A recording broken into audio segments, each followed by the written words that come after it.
Hello everyone, thank you so much for tuning in to our new instalment for our 30 days wild challenge with me and the very yawny Bailey here is wondering what's going on. Now, thank you so much Alice for kick-starting our challenge. I'd like to add the next instalment with my very special friend. He is Bailey. This is Bailey, our Spanish water dog. He's been one of my closest friends for nearly 12 years, so it's his 12th birthday in November.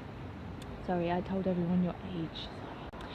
And unfortunately, as youthful as he is in spirit, his back legs, for example, have given up a little bit. But we're going to make his old age as comfortable as possible and as exciting as possible, and as exciting as his youth as well. So that means getting out into nature and out into the countryside.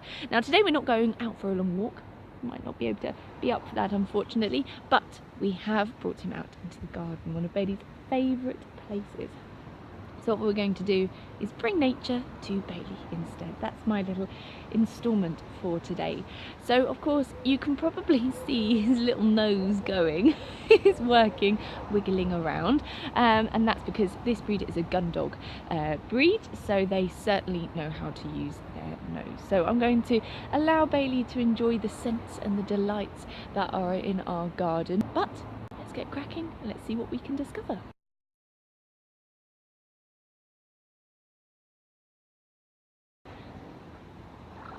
Okay, we found our first discovery. Now I hope you appreciate this, Bailey. I'm doing all the running around for you. Okay, so we have found the cutest, I don't know if you can quite see this, let's see if I can bring it to the camera. The cutest little snail shell I have ever seen. Look how diddy that is. Bailey's not interested because I'm not talking about him.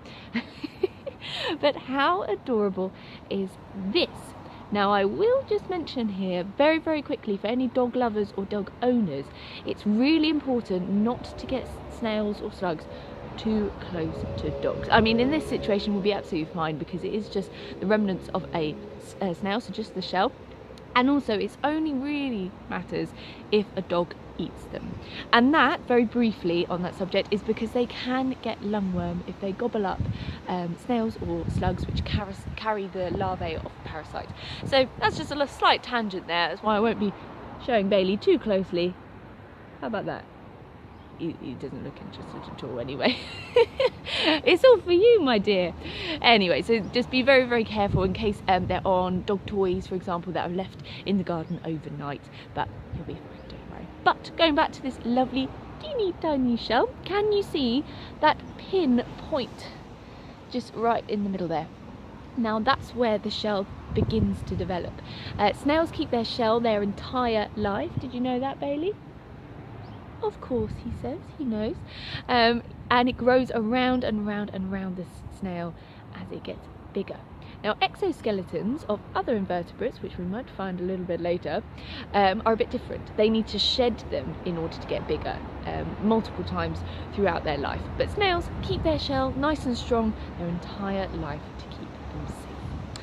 Okay, that's number one. I'm going to pop it back where I found, and I'm actually going to take you guys along with me to discover some more delights while Bailey enjoys the fresh air and the sense of the outside.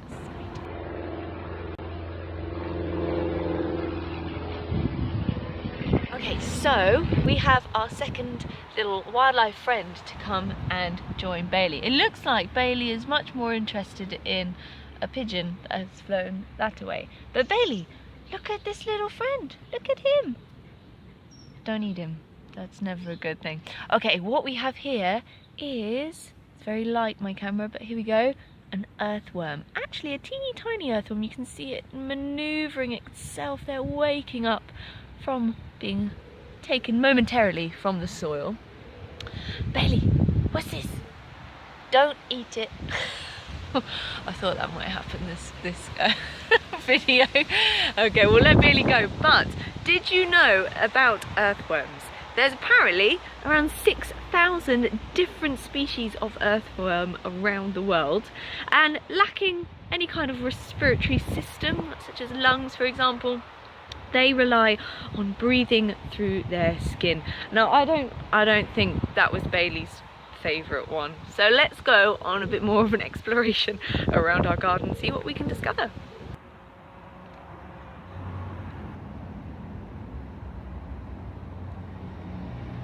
Okay, I'm going to round up now with my top tree fact of the day. I mentioned in the first video, I love trees, but I want to learn more about them because all I know is that they're big and lovely most of the time. But to start me off, my parents have actually given me an amazing tree fact. Not necessarily about one that's native, but still, anything is fascinating. So I'm just going to make our way around here, across our little courtyard area, to two wisterias. Wisterias are beautiful. They're lovely, they're elegant, but there's actually two different types, a Japanese wisteria and a Chinese wisteria. How do you tell them apart? You may think in appearance, in terms of colour for example, but actually there's a simpler way that I find fascinating. So, the Japanese wisteria, actually I'm going to show you first. So, tell the difference between this and this, huh? See any differences there? Well, the Japanese wisteria goes clockwise. So that is this one here. So around, you might not be able to see on the camera actually. If you're looking above the plant, it travels clockwise. The other, Chinese wisteria, is travelling anti-clockwise. Again, you might not be able to see on the camera. Also, I've flipped the camera, so it probably is the opposite way round. But now you know, Japanese wisteria goes clockwise, Chinese wisteria grows anti-clockwise. Baffle people's minds with that newfound fact. Now Bailey is howling at me, bless him. His inner wolf. Obviously he's getting jealous about me talking about wisterias rather than him. So let's get back to Bailey and let's end our little exploration to our garden. So, how did you find that, my boy?